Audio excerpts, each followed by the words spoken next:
and welcome to Bruh Meets World. It's World. Your boy Meets World Fun Cause. This is episode 92. I am Ceej. And I am TC. Okay, so you guys, we are jumping in. We are in season 5. We are early episodes, a lot to talk about. Kind of like a little of a precursor. We already recorded this episode. All right, We already didn't record this episode. Yes.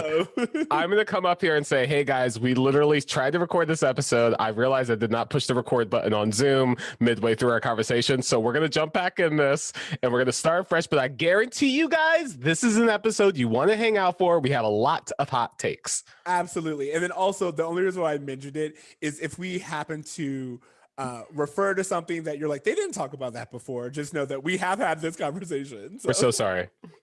Okay, but that being said, season 5, episode 2, as I said earlier, I'm really excited to talk about this because this is the very first episode that I actually saw the new intro in.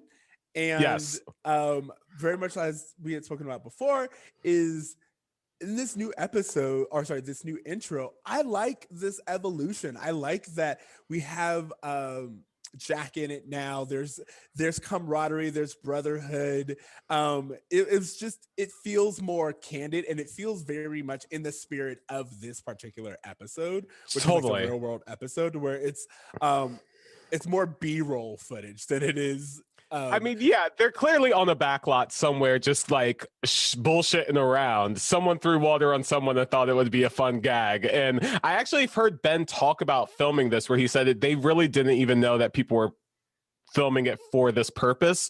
He just thought that they were just out there to have fun and like fuck around and take photos. Exactly. Like I believe I heard something similar where it was like, hey, they told them all, hey, we're setting up right now. It's like we're gonna do something. You guys just keep acting. We're getting the cameras together and just kind of use that natural footage, which I think it lends to what the show is trying to be at this particular time, which is more adult, more aimed at the MTV generation, which we've kind of had hints to than previously when we were like an ABC family show. Should we jump into the tell me about it? Let's do our tell me about it. Tell me about it. Cory's got a camera again. This time, no, he'll film a show about roommates becoming bros. Again, he is available for bar mitzvahs. I do it all, y'all. Like weddings, quinceañeras. Okay, this is season 5, episode 2, Boy Meets Real World. In vein of MTV's The Real World, Cory films a documentary about Jack, Shawn, and Eric adjusting to their new lives. However, when friction develops between Jack and Shawn, Cory must decide whether or not to continue filming his movie or help his two friends in trouble. Topanga thinks Cory should prove himself more of a friend than a filmmaker. And that is the summary of this episode. One of the things that I want to call out, I always find it funny where they're like, between two friends. Jack is brand new. So it's like between two friends. It's like, no, it's your friend and his brother. Or like, I don't know. Yes. I feel like you're helping Shawn navigate this new family and how to deal with that. But like, I don't know. Friend seems pretty like, bold. I don't know. Pretty bold. We don't know him. I think there's even this ongoing joke later on where he doesn't even know Topanga's name, I think, or something like that. Like, it's just so funny how just separate he is, but he's immediately thrown into this world with people who have been lifelong friends. I love that what you said is something that's like, I feel very true to like people of color, where it's like, I don't know you. Like, who are you? Like, you're here and like other people have granted you access, but I don't know you. We have been binging this and I know how it ends. And at this point in time, I'm still like, I don't know you, Jack. I don't feel comfortable with you being in my world just yet. This episode is another episode where we have Cory with the camera. I specifically remember bringing this up to you like the first time I saw it, and I was like, hey, keep an eye on this going through the series because it happens a few times. Actually, quickly, I just want to say season 2, episode 7, it happens where Wake Up Little Cory, where Cory makes a film with Topanga about sex. Season 3, episode 7, it happens in Truth and Consequence, where Cory and Shawn make a film about janitor butt clocking out early. Season 3, episode 17, Pink Flamingo Kid, where Cory films Shawn's other half brother committing a crime. And now this with the real world. There is just all of this evidence that shows that Cory would be a great filmmaker. He has an aptitude for filmmaking, and yet he becomes a teacher. What is frustrating about this is it's all lead up and no payoff. There still is an evolution of someone's interest and in their careers. If you're a student, especially, we know you don't always go into the career that you wanted to as a child, but there still are things that are inherent to you as a character. And it just feels like Cory really enjoys storytelling, especially with a visual medium. That has kind of been his thing early on. So the idea that they just abandon it, like, you led us all this way, why not take us there? And the fact that Cory hears from Feeney that, like, oh, NYU has this great film program, and Cory ends up in New York City, it just feels like a waste that didn't come through. Can we just go straight to the drop the towel moment? I just want to talk about that and get it out the way. So basically, for those of you who haven't watched, there is a moment where Shawn lets us know that Cory has been filming him for 5 minutes. 5 minutes in the shower. We have like this whole back and forth bromance with them. It doesn't have to be sexual to be intimate, but 5 minutes of what I have plenty of friends, and I don't think I've watched them shower for 5 minutes consecutively at any point in time in my life. Nonetheless, ask them to film. Hey, you are a 17-year-old minor. Can I film you in the shower for the European version of my film? The answer is no, you cannot. It's child porn, and I won't allow it. That is child pornography, and everyone needs to be aware. Cory can go to prison right now just for holding that camera. Later on, he stages like, hey, get involved with this girl while I'm filming. It's like, it is child porn director. It is, you know what I mean? 100%. It's super creepy. Couch. I'm just like... One of the things that I want to bring up again, just because we had a brief conversation with this on our failed recording, was just talking about the real world and the significance of the real world and reality television. And Ceej, what was your history with the real world at this point? Like, how did you feel about it? I watched the real world. I watched seasons, but to me, I think something that this episode explores, and something that I'm excited to talk about, is being on reality television involves being very vulnerable and very open. You have to be a very specific person to feel comfortable knowing that you're going to be living in an environment where you will never not be filmed. In the showers, in your bedrooms, anywhere, you are always going to have a camera on you, filming you in every which way. And it takes a special kind of person for that. I don't think I have it in me personally. And I think the reason why there's conflict within this episode is because simply Cory miscasted. He found people that just weren't down to have a camera around them all the time. Thank you, because it's really funny watching this episode, because I'm like, Cory's right. In order to do reality TV, in order to be the director that he wants to be or whatever, he absolutely should not interfere. Like, how many times do we watch reality TV and we're like, yo, someone was behind the camera when this moment happened and didn't do anything. That's part of the formula. That's part of this version of reality TV. Not even like a documentary, but which you're not supposed to do either, but you are not supposed to be involved with your subject unless it's about you, and this isn't about him. Something we didn't mention, I just want to bring her up real fast. Trina McGee's first appearance as Angela is in this episode, which I'm very excited about. I'm very excited to have her as part of the cast officially now. I thought it was interesting too that she brought up the fact that Cory seemed like he ripped off the real world, because in 1997 the only example of reality television was the real world, and now it basically built the template to which every reality show has copied. No offense, Cory, but your project looks like you ripped off that show on MTV, The Real World. I have no knowledge of this real world of which you speak. My real world is the real world. He was doing something that people just considered odd at the time, whereas now it's become such a part of our culture that everyone is filming themselves all the time. Yeah, and there's the argument of like the you present yourself to be versus we talked about stunting for the gram. You know what I mean? And like this whole idea of Yeah. wanting to create your own reality, not only in the sense of like Jack and Eric and Shawn and the way that they first appear differently, you know, when Cory starts filming, but also the idea of Cory kind of constructing and being the producer and being like, hey, drop the towel, kiss the girl. It's not necessarily what would have naturally happened. It's what happens when we put these wheels in motion. And there's actually a ton of times in the episode where Cory like is talking to Topanga or someone, and he's like, My vision is to show people a side of Shawn Hunter that they have never seen before. What side is that? Well, the side that shows you overcoming all the odds, you know, moving out of the trailer park, getting to know your newfound brother from a different social class who desperately wants to bond with you. And in a stunning plot twist, just walked in with your new girlfriend. Let's see what happens.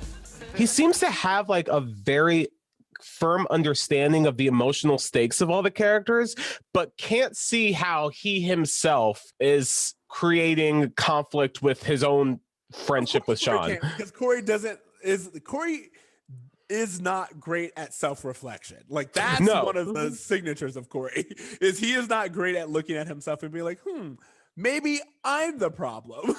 He can't see how he contributes to it, but he can see how he can exploit it, which I just thought was very interesting. Which, to be fair, is what makes a very successful reality TV producer, is all I'm saying. Something I want to bring up is the idea of if Cory is going to be like this, learn a morality lesson, so to speak, why not have him learn it and continue with that? I think, again, it's what we talked about with Cory having an interest in film, is that each and every time that we've had this situation, it's like, where do you draw the line? What is too much information? Where, like, what is being a good journalist and what is just exploiting people? It would be nice for Cory himself to be like, hey, didn't I learn this lesson before?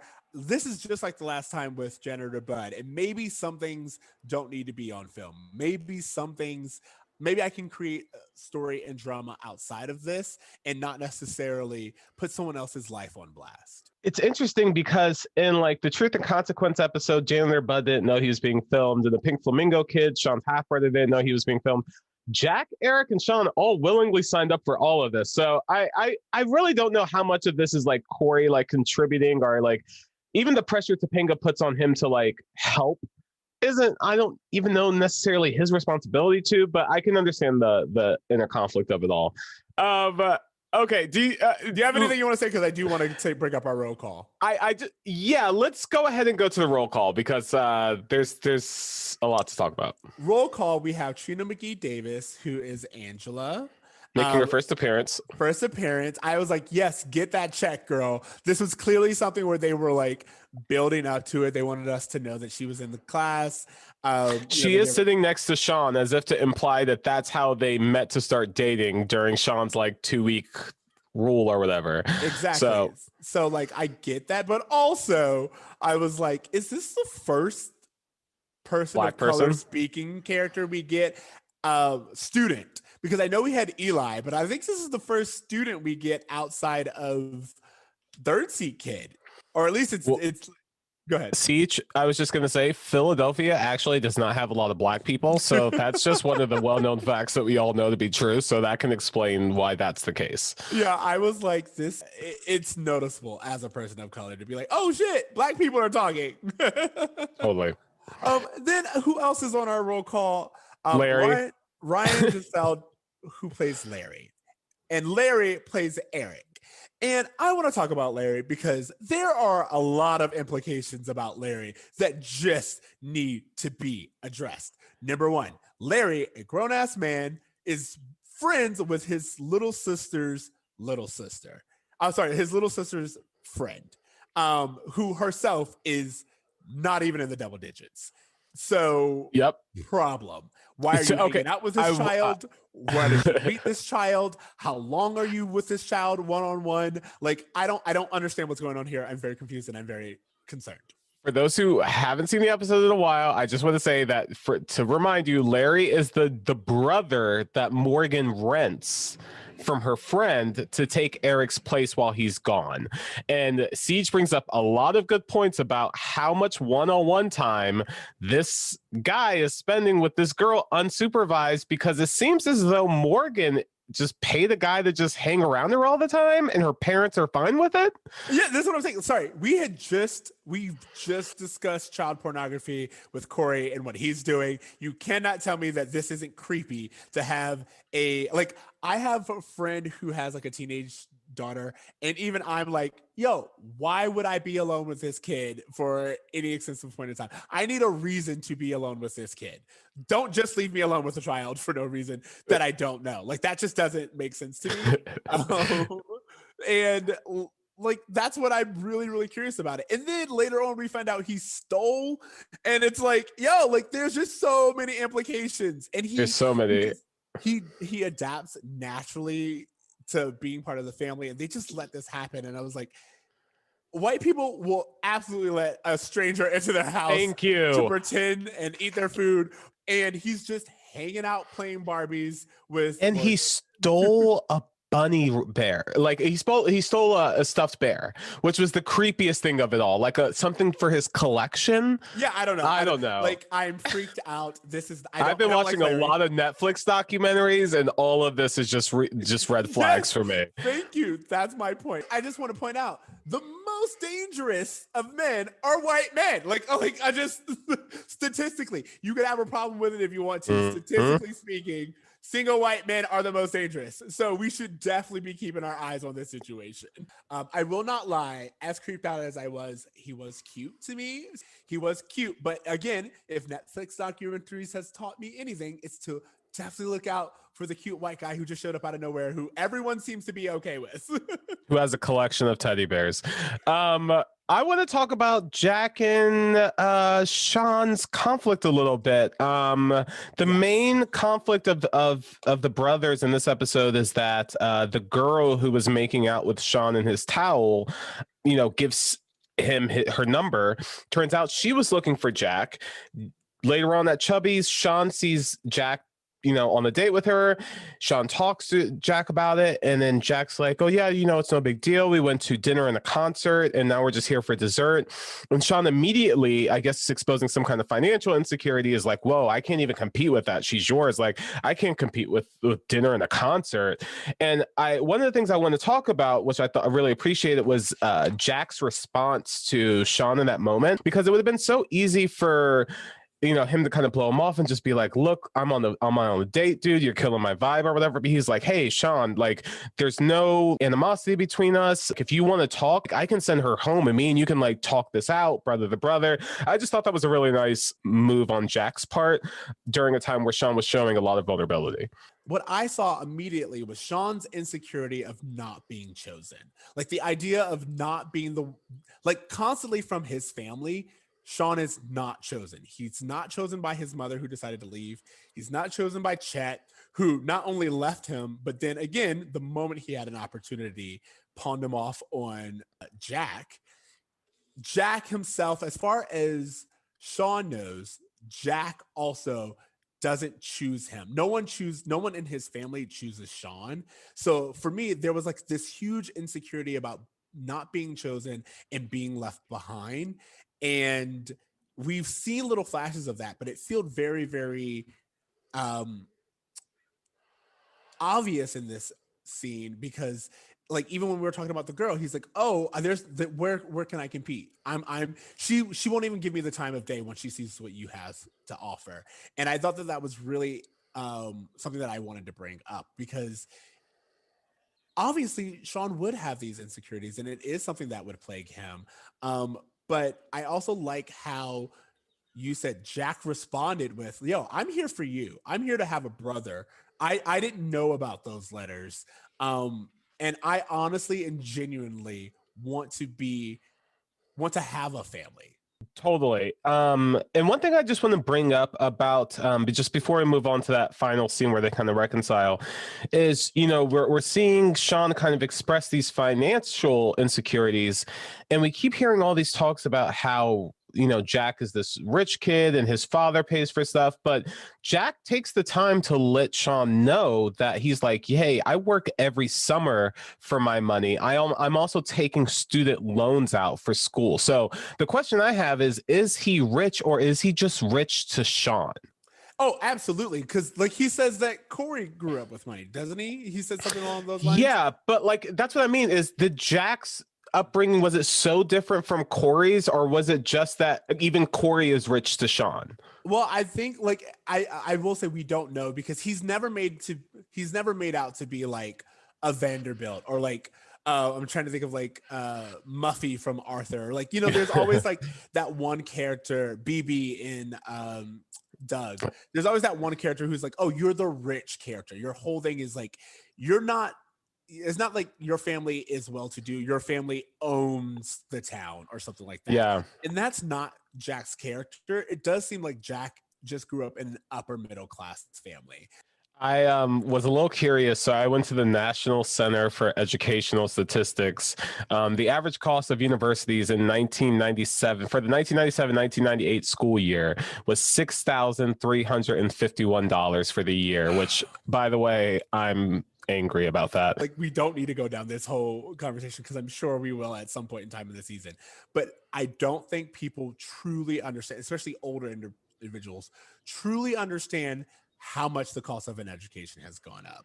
Like, it went from like something you could do with a part-time job to where like, no, you need to take out student loans if you're going to do anything. And that's one of the reasons I want to point it out, because Jack did this at a time where it wasn't like, I don't think he had to take out student loans. I feel like this was a choice, maybe. I can't say that for sure.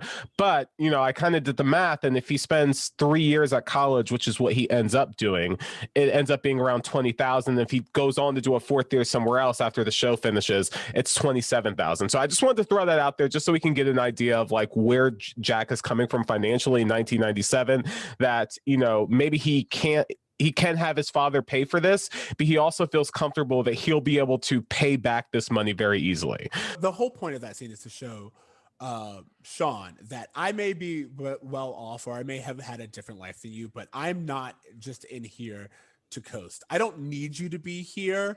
I want you to be here. I don't like, I'm going to this school. I'm doing all these things to be closer to you. And I want you to understand that I have things, but A, I'm not selfish with those things. B, those things don't define me. Outside of Cory, it is very likely. We've seen rich people tell Shawn that, he's the poor kid, and you don't really spend time with the poor kid. And so I think there's some more insecurities we're dealing with. Yeah, and I mean, if we kind of think back on the show, every time that Shawn's been significantly insecure, it's always been money-based. It's always been that girl doesn't think I'm worth shit because I'm from the trailer park, or I wasn't invited to this party because of where I come from, or Cory's going to go to a different school than me because he's from a different class. Like, all of these things come down to class differences. Another thing I wanted to bring up with when it comes to Shawn and Jack is the idea of Jack being like, my father is the one I see all the time. My father is the one who raised me. And that made me be like, yeah, where's all this anger at Chet? And maybe it's because Shawn has dealt with Chet for so long, so he's willing to like overlook his father's because it's nothing new. But Chet is the one you should be angry at. There should be a scene where you go to Chet and you're like, you kept me from my family. You're the one who, like, I've always needed a brother, or I wanted someone, and we're not able to have that moment. Instead, all of this anger is directed at Jack, which, again, for story purposes, I understand, but it's just not where it should be, because all Jack did was grow up. We can come back to this, but there's also like, this contradicts with what we were told previously, because Shawn says that he found out about Jack and that he wrote and he never. It's really strange. Yeah. Right before, they were like, we grew up together and you left. So anyway. Also, Shawn has this part where he's like, oh, I thought about who my brother was. I didn't find out about him until he was 7, and I always wondered what he looked like. But he recognizes him in Chubby's immediately in the previous episode. It's like, it's more Boy Meets World inconsistency. One thing I do really like about the scene where we kind of go back and see Shawn's old apartment. That again, apparently he's lived with Jack, but he didn't find out about him until he was 7. So how old was he when he lived with him? I'm so confused. Was it in the same building? We've talked about this because, again, if we're just going to go off of timelines and what we're saying, it sounds like Shawn even was because Jack's older. Shawn was the result of an affair within the apartment building. And possibly that left Jack's mom for Verna. And then Jack's mom met someone else and moved on with her life, which again, if that's the case, I do not blame her for throwing away any letter that came from Jack's direction. I mean, honestly, think about it. It's the only thing that really makes sense. There's a whole adult storyline going on that we are just not getting. This episode brings a lot of questions about where Jack comes from. Like, what city did he just move from? What relation? Who's his dad? We never meet Jack's dad ever. I mean, I'm sorry, his mom. We never meet his mom or his stepdad. So it would just be really interesting because I don't know that those questions ever get answered. I don't know that we ever figure out where he comes from or who his parents are or what his life was before he was introduced to this cast. And all of those seem like questions that would be really relevant to Shawn's story. Okay, so I know we got to wrap up. Do you have anything else you have to say? I have one thing I want to talk about, which is the story Eric tells about the Phillies game that he takes Cory to. He talks about the story about how he ate 2 hot dogs. One of them was for Cory, so he went up and down looking for money for Cory to get him another hot dog. He finally gets it, and then Cory gets hit in the head with a foul ball, and Eric's like, oh, that's a terrible, Jack says, that's a terrible story. And Eric says, yeah, I know. So tell me one about your brother. And one of the things I really loved about this was because Eric was kind of highlighting that like life is about these mundane moments where it's not like an excellent story all the time, but you're there and you're with that person, you're living that experience together. And that's what forms the relationship.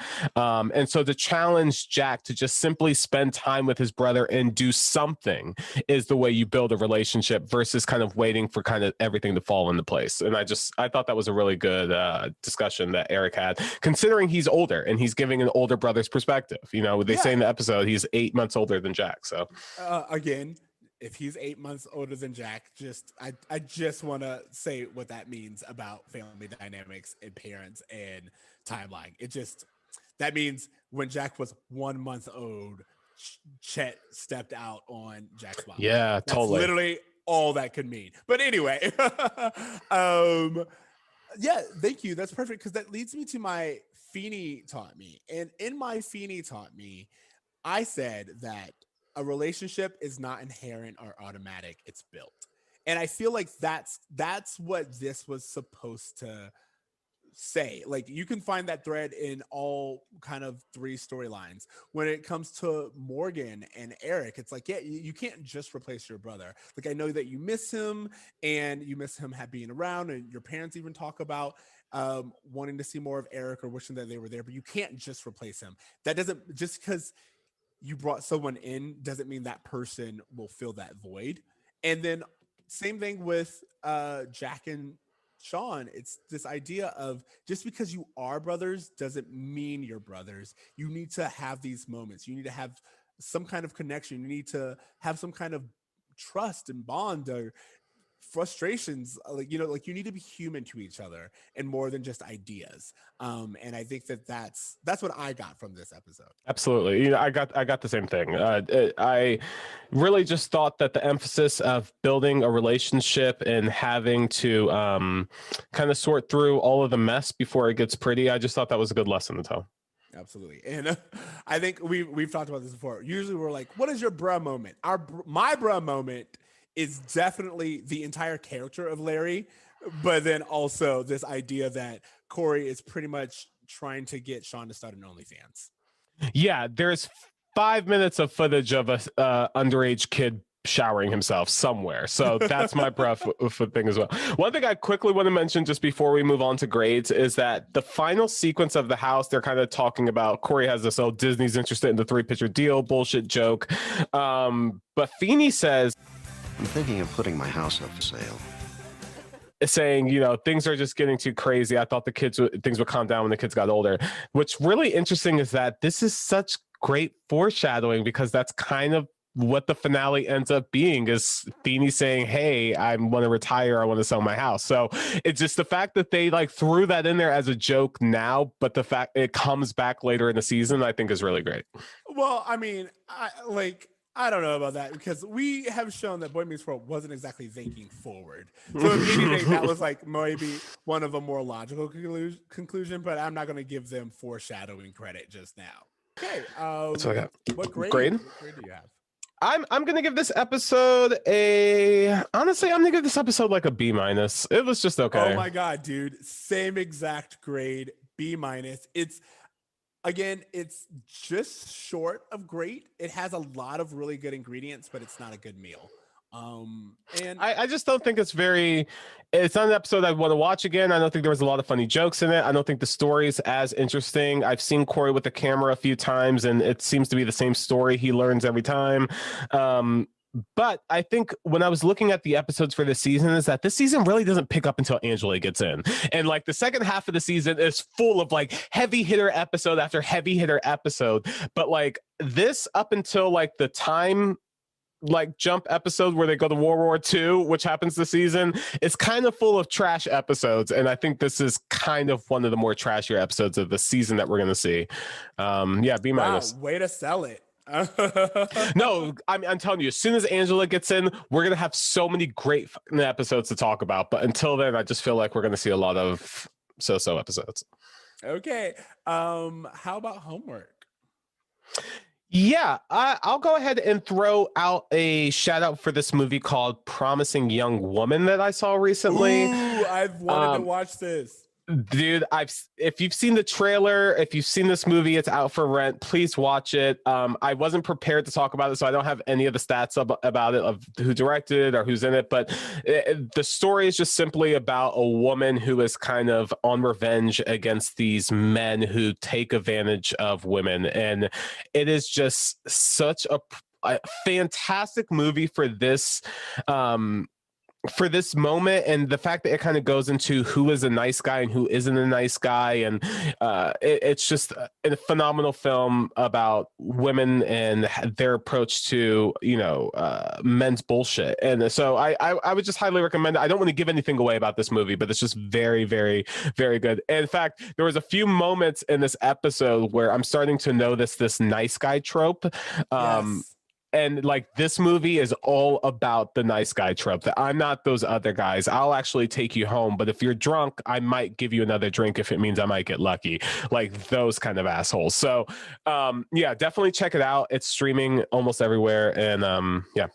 Definitely. Yeah, no, I love that you said that, because I think I've brought them up before, but the YouTube series The Take has a whole like they're going down different tropes and they're explaining them, and the nice guy is definitely one that I love sharing, because it's so important. So many men get the trope of like being the nice guy, or presenting as a nice guy, I would say, but their behavior and their end goals are no different than the kind of meatheads that they talk about. You know what I mean? That's what this whole movie's about. I'm sorry, I just want to say it's starring Carey Mulligan and Bo Burnham and Alison Brie, and it was produced by Margot Robbie, funny enough. And considering I just saw Birds of Prey for the first time, I'm like, yo, Margot Robbie knows what she's doing in as a voice in the Hollywood. So one last thing I quickly want to say about it, Connie Britton, Laverne Cox, everybody gives fantastic performances.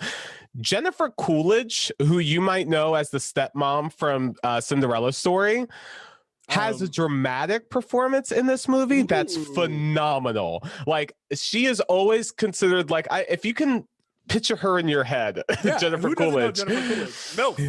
Yes, she was Stifler's mom in American Pie, all of that shit. She actually gives a fantastic dramatic performance in this movie, and that was one of the many surprises that you'll see watching it. I'd love to see it, because she's a great comedic actress, but I don't think I've really seen her in anything serious. So that would be interesting. What's your homework? My homework is kind of in line with this episode, or at least it's about siblings. It's this book called The Vanishing Half. which is about it's a by a Black author, and it's about these twins who grew up in this town. Like, they're Black twins who grow up light skinned and therefore are able to pass. And Ooh. it's the different stories of like what happens when you're a twin, but also when you can be mistaken for white, and this like dual identity. And it's a really, really great, it's a great story about race without actually being about race, and about like keeping secrets from families and generational prejudice and like all of these things. Like, I cannot speak higher praises about it. As just for me, as someone who grew up, and like we often talk about code switching, that's something that like is a really big buzzword now. It is interesting to see how we shape ourselves to fit into the white world, but what would you do, or what would it be like if you could be mistaken for white, and what does that do for your own self-identity? And what does it mean to be white? I think all of these things are very, very interesting, and I really enjoyed the book, so that is what my homework is. Awesome. All right, well, I guess that's it for this episode, right? Yeah, you guys we gave you a pretty substantial episode, I feel like. So thank you guys so much for listening to Brum Meets World. Remember, you can find us on Spotify, iTunes, Stitcher, Google Play, all the places. Leave us a rating. You guys have been very great at reaching out to us. I hope that you're happy we're back. I'm pretty sure you are. You can follow us on Twitter and Instagram at Brum Meets World, or email us at brummeetsworld@gmail.com. You can find me on Twitter at I am not your Oreo, and TC. You can find me on Instagram at a braver me, but not really though, because honestly, I think Instagram's kind of dead, but I don't want to get into it. What platform are you on now? Honestly, I think at this point, I think I'm more TikTok, only because Instagram Really? feels like everyone is trying to like get brand deals or sell something, or presenting a version of their life that feels ultra curated to the point where it doesn't feel authentic. I'm getting kind of over it. But I think, you know what it feels like? It feels like when Instagram started focusing, when people started doing like their layouts or their grids like to match, to me it felt like that moment in MySpace where like everyone started going really crazy with their designs, and we kind of forgot what the social media platform was about. That's what it feels like to me. So I don't know. Interesting. I never got that, but I'm definitely interested to see where that goes. Anyways, yeah, you can find me on there. Also, you guys can hear both me and Ceej on our other podcast, Movie Makeover, where we talk about a ton of old school, not really old school, but like 90s, 2000 aughts movies that some of these movies are like 30 years old, so we're talking old school. Oh my god, so old school. But yeah, talking about some movies from a perspective of, you know, how they're aging in 2021 and how are they doing with diversity. And we have a lot of interesting conversations with our co-host Christine, who's awesome. And yeah, Movie Makeover, check it out. Okay.